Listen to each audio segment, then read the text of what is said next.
General बलाबल के ऊपर बात करेंगे, ठीक है। जनरल बलाबल अर्थात प्लैनेट का जो स्ट्रेंथ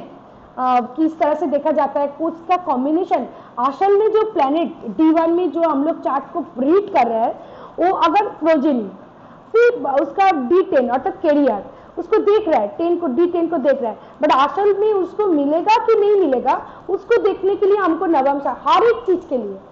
सो फिनेंस के भी लिए भी देखने के लिए, देखने अगर हो, प्रोफेशन देखने हो, अगर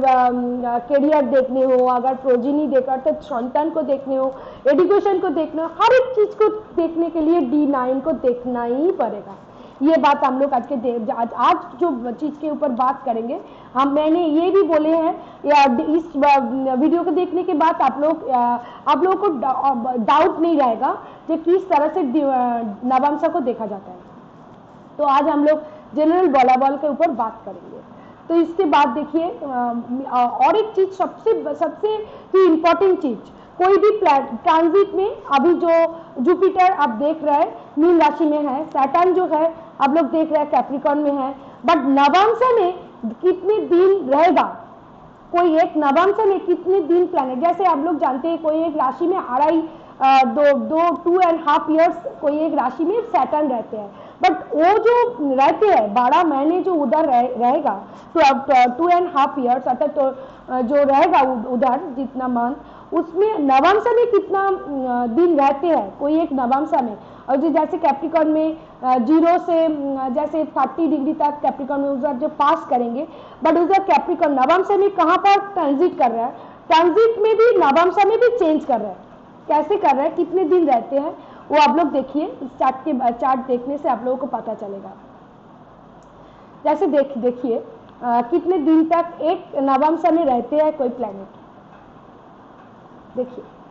एवरेज ड्यूरेशन ऑफ प्लैनेट्स इन 1 नवंसा। जैसे सन आप लोग तो जानते हैं हर एक महीने में नवंसा, हर एक महीने में राशि चेंज करते हैं। जैसे अभी जो राशि है वर्गो में है, उसके बाद लिब्रा में जाएंगे, उसके बाद स्कॉर्पियो में जाएंगे, एक एक महीना एक एक, जैसे पहला वैशाख जो होता है हम लोग को न्यू ईयर जो होता है, जो एडिस से काउंटिंग स्टार्ट होता है, संक्रांति कंप्लीट होता है मीन राशि में, उसके बाद संक्रांति के बाद जो पहला न्यू ईयर हम लोगों को जो बंगाल में जो पहला वैशाख होता है, उसमें फर्स्ट जो रहता है एरिस साइन में वो रहते हैं 1 महीने, बट पूरा 1 महीने जो दिखते हैं हम लोग एरिस में ही है, बट शान जो है ना वो 1 महीने जो एरिस में रहता है पूरा नवंसा भी कंप्लीट करता है। जैसे एक नवंसा में रहते हैं 3 days and 8 hours, मेरी बात आप लोग समझ पा रहे हैं, जो 3 days and 8 hours एक नवंसा में रहते हैं, जो पहली 3 दिन और 3 hours and 3 days and 8 hours Eris में रहेगा। उसके बाद आप लोग अगर देखेंगे शुरू हो रहा है एरिस में पहला वैशाख, जैसे संक्रांति के बाद एरिस टाइम में शान आया, अप्रैल 15 अप्रैल के बाद जो एरिस टाइम में शान रहते हैं। पहले जो 3 days and 8 hours वो एरिस नवंसा में भी अगर देखेंगे तो एरिस का जो नवंसा है वो वहाँ पर ही रहेगा। उसके बाद 3 days and 8 hours के बाद टॉरस में जाएगा, उसके टॉरस में रहेगा 3 days and 8 hours। ट्रांजिट में जब सान पास कर रहा है, सान जो एक एक महीना में एक एक रहता है, एक महीना भी डिवीजन हो जाता है नवंसा में, क्या कहाँ कौन कौन राशि में, पूरा एक जो नवंसा का जो राशि जो है जो है पहले जो एरिस, उसके बाद टॉरस, उसके बाद मिथुन, उसके बाद कैंसर, उसके बाद लियो,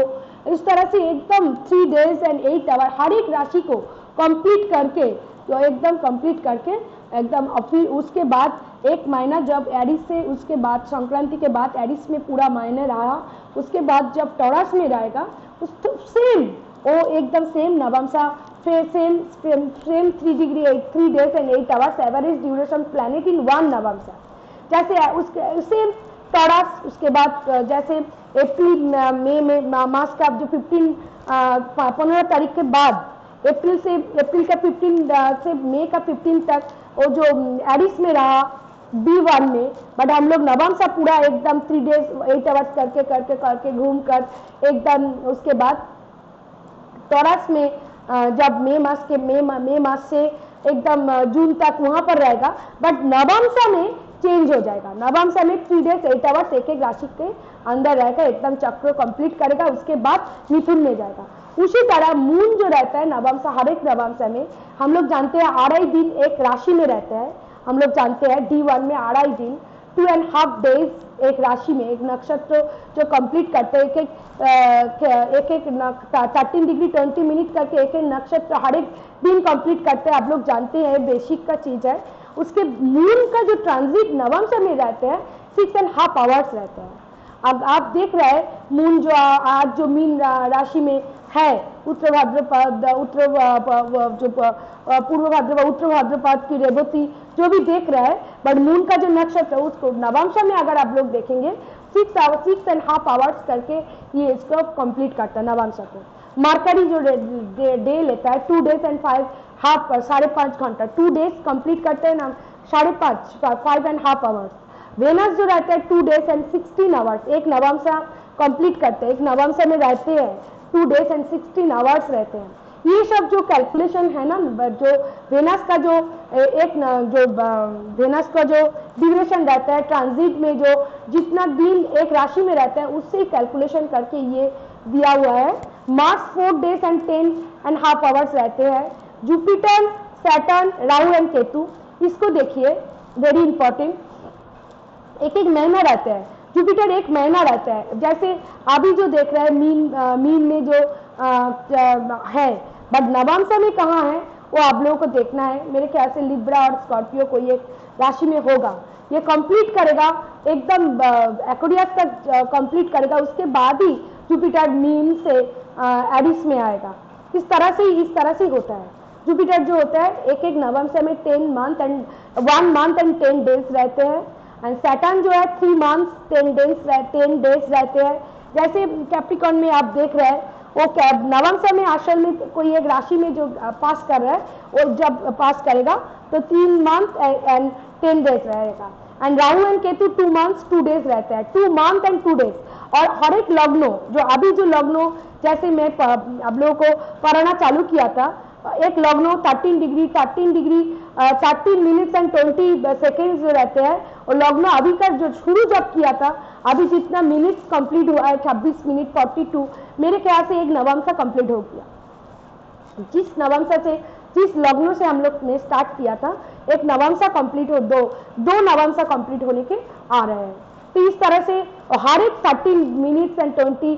सेकेंड्स में एक नवंशा कंप्लीट हो जाता है। ये जो शेड्यूल है, average duration of planet in 1 नवंशा, it is very very important. क्यों इंपॉर्टेंट है? ये जब किसी का जुपिटर के दशा चल रहा है, ठीक है, ट्रांजिट में भी वो नवंशा को कोई पास कर रहा है, तो इसमें ना जो अगर सैटर्न का दशा चल रहा है, जुपिटर का दशा चल रहा है, राहु का दशा चल रहा है, केतु का दशा चल रहा है, तो इट इज इंपॉर्टेंट। क्योंकि दशा ना इतना मान तो उसको मिल जाएगा कोई रिजल्ट देने के लिए। इसीलिए आप देखेंगे जब भी कोई वाइटल इंपॉर्टेंट कोई लाइफ में होता है ना, जुपिटर के ऊपर जुपिटर पास कर रहा है D1 में, सैटर्न के ऊपर सैटर्न पास कर रहा है, बट पर्टिकुलर नवंशा में कब किसके ऊपर पास कर रहा है, तो आप वो कैलकुलेशन करके पर्टिकुलर चीज को आप बोल पाएंगे जो ये चीज आपके लाइफ में होने वाला है। राहु केतु भी फल देता है, Jupiter, Saturn, Rahu and Ketu, that ये 3 चीज इज वेरी इंपॉर्टेंट। कोई भी वाइटल चीज, जो सन, मून, मरकरी, वेनस, मार्स हो तो हर दिन 2 3 4 वो तो चेंज हो जाता है, but Jupiter, Saturn, Rahu, Ketu जो होता है वो लाइफ में वाइटल चीज को गिविंग, वाइटल चीज नवंशा में देता है। मैं चार्ट के बारे में चार्ट के थ्रू भी बोलने की चेष्टा करूंगी।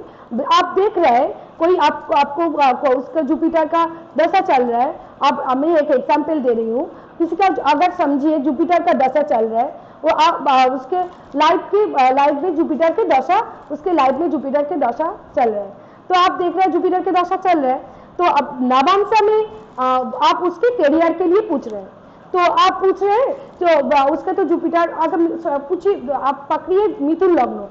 लग्नों के लिए जुपिटर जो है 10th Lord and 7th Lord है, तो अगर उसकी मैरिज, ठीक है, मैरिज के लिए भी अगर पूछेंगे तो मैरिज के लिए भी आप 7th लॉर्ड को, जुपिटर को देखते हैं। तो जो आप पूछ रहे हैं जो उसके 7th लॉर्ड का भी दशा चल रहा है, उसके मैरिज के लिए आप पूछ रहे हैं, तो आप देखिए उसके जुपिटर के भी दशा चल रहा है, उसके नक्षत्र, उसका नवमसा में 7 लॉर्ड कहाँ बैठे हैं, नवमसा में 7 लॉर्ड के ऊपर से जुपिटर अगर रान करेगा, जुपिटर अगर पास करेगा, तो उस तरह का उसके लाइफ में कोई एक उसके अगर मैरिज के लिए आप कोई पूछ रहे हैं तो आप बोल सकते हैं उसके मैरिज होने का योग बन रहा है। क्यों? नवमसा में उसके जुपिटर जो है 7 लॉर्ड है, उसके ऊपर से उस जुपिटर पास कर रहा है। उसके कर्मों की आपको दोनों को टैली करना है। इस तरह से जो दशा लॉर्ड अगर हो, अगर सैटर्न हो, जुपिटर हो, राहु केतु हो, तो वो वेरी वेरी इंपॉर्टेंट है आपके लाइफ में, वाइटल इंपॉर्टेंट एक मैटर आपके उसके लाइफ में हो जाता है। तो इस तरह से